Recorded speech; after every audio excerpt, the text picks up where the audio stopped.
देखिए 14 नंबर प्रश्न पर ध्यान दीजिए। प्रश्न कहता है कि एक विक्रेता नहीं, 14 में है कि सुरेश जो है एक गाय रमेश को 10% लाभ पर बेचता है। सुरेश एक गाय रमेश को 10% लाभ पर बेचता है।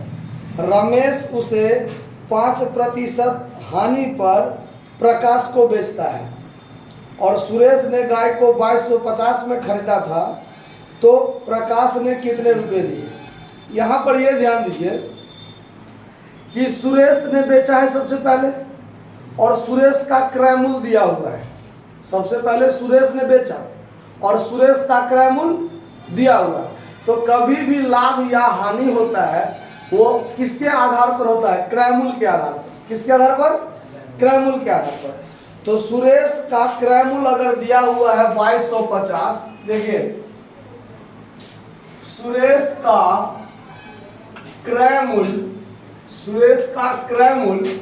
2250 दिया हुआ है और सुरेश का लाभ प्रतिशत भी दिया हुआ है। सुरेश ने गाय रमेश को 10% किस पर बेचा था? लाभ पर। तो सुरेश का लाभ प्रतिशत बराबर कितना प्रतिशत? 10%। तो लाभ जो होगा इसका, यानी सुरेश का लाभ जो होगा वो 2250 का 10%, यही होगा ना? उसका 10% होगा, ये से ये कट जाएगा तो 225 रुपया सुरेश को क्या हुआ? लाभ हुआ। अब सुरेश को लाभ हुआ तो सुरेश ने रमेश को बेचा था, तो यहाँ पर रमेश का क्रय मूल्य जो हो जाएगा वो सुरेश के विक्रय मूल्य के बराबर होगा। तो यहाँ लिख लीजिए सुरेश का विक्रय मूल्य के बराबर होगा रमेश का क्रय मूल्य, क्योंकि सुरेश ने किसको बेचा है? रमेश को। तो सुरेश जितना में बेचा उतना में ही ना रमेश खरीदा होगा। तो सुरेश का विक्रय मूल्य बराबर रमेश का क्रय मूल्य, जो हो जाएगा 2250 और प्लस 225, यानी कि 2475 रुपया। यानी रमेश का जो क्रय मूल्य होगा वो 2475 रुपया के बराबर होगा, जो कि सुरेश के विक्रय मूल्य होगा ना? अब देखिए, अब यहाँ पर रमेश का क्रय मूल्य आपको उपलब्ध हो गया और फिर आगे कहता है कि रमेश का हानि प्रतिशत। तो रमेश का हानि प्रतिशत कितना है? 5%। यानी रमेश को क्या हुआ है? हानि हुआ है और रमेश हानि पर प्रकाश को बेचता है। तो रमेश का जो विक्रय मूल्य होगा वो प्रकाश का क्रय मूल्य होगा ना? तो यहाँ पर आपको रमेश का हानि प्रतिशत दिया हुआ 5%।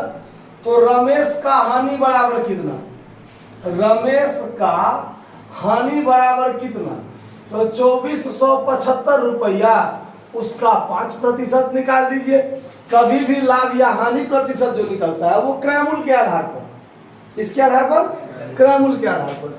अब इसका निकालिए तो यहाँ से ये कटेगा 20, 5 से काट दीजिए 4 और 5 से इसको काटिए, तो 5 चौका 20, 5 9 75, नहीं 5 9 45 और 5 5 25, ये हुआ ना? अब 4 से इसको काटिए, 4 का 4, 4 दूनी 8, 4 तिया 12.75, यही होगा ना? तो रमेश का हानि हो गया इतना। तो रमेश का विक्रय मूल्य जो होगा वो प्रकाश के क्रय मूल्य के बराबर होगा। प्रकाश के क्रय मूल्य के बराबर होगा। तो रमेश का विक्रय मूल्य क्या होगा? तो रमेश का जो क्रय मूल्य है 2475, उसमें से 123 रुपया 75 पैसा क्या कर दीजिए? घटा दीजिए। तो घटाने के बाद कितना बचता है? 2351 रुपया 25 पैसा। यानी कि सवाल में यही पूछता है कि प्रकाश ने कितना दिया, यानी प्रकाश का क्रय मूल्य क्या होगा। तो प्रकाश का क्रय मूल्य जो होगा वो 2351 रुपया 25 पैसा के बराबर होगा। ये आपका आंसर हो गया। समझ में आया बात? नोट कर लीजिए। धन्यवाद।